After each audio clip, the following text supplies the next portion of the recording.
We used to know what mattered. Now we just know what's easy. We built a culture that can't wait. Fast food, fast scrolling, fast everything. We trade our time, our health, our peace for quick dopamine hits, chasing the high of next. But the faster we move, the less we taste, the less we feel, the less we live. We've mistaken speed for progress, noise for connection, and comfort for happiness. We live surrounded by abundance, and yet most of us are starving for silence, for meaning, for something real. We're the most fed generation in history, and somehow the hungriest.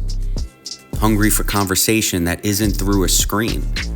Hungry for satisfaction that lasts longer than a scroll. Hungry for the peace that only comes when your hands, your mind, and your purpose are all in the same place. We don't even cook anymore. We tap a screen.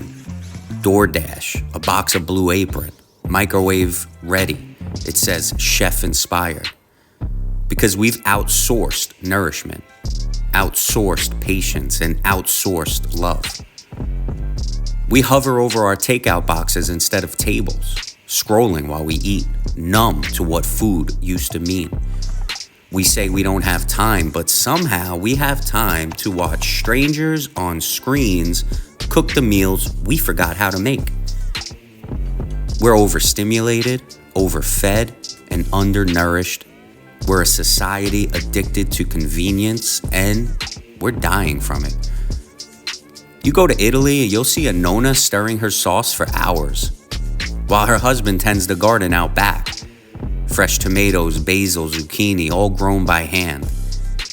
You'll see families talking, laughing, eating slowly. No screens, no rush. They're not counting macros or tracking calories. They're not chasing caffeine or slamming protein shakes between meetings.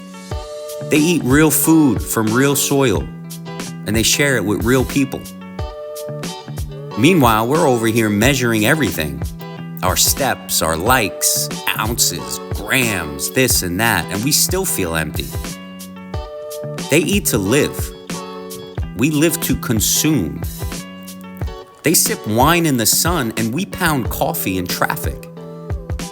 One culture is nourished, while the other one is running on fumes. In those same places, we could call it the blue zones, these people live long lives, not because of hacks or supplements, but because they've kept their human rhythm. They walk after a meal, they sit and eat together with people, they laugh often, they rest without guilt, they eat what grows nearby, they eat it together. That's the real secret. Not perfection, pace. Somewhere along the line, America mistook comfort for happiness. We paved over our gardens and called it progress. We turned mealtime into a chore and rest into guilt. We engineered food that lasts forever and people who burn out young.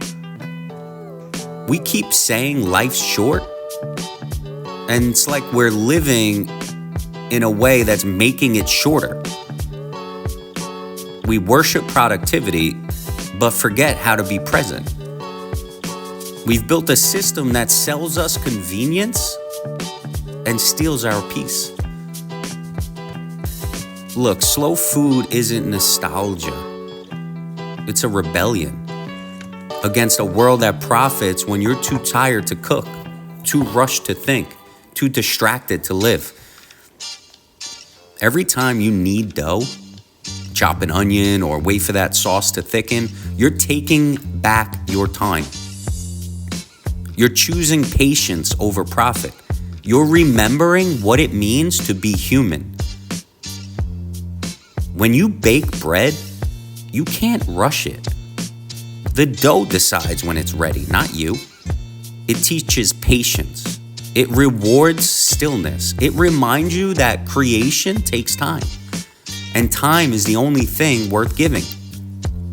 And maybe that's the point. Maybe the good life isn't about doing more, but doing less better. Maybe happiness isn't something you chase. It's something you notice when the noise stops. We don't need more convenience.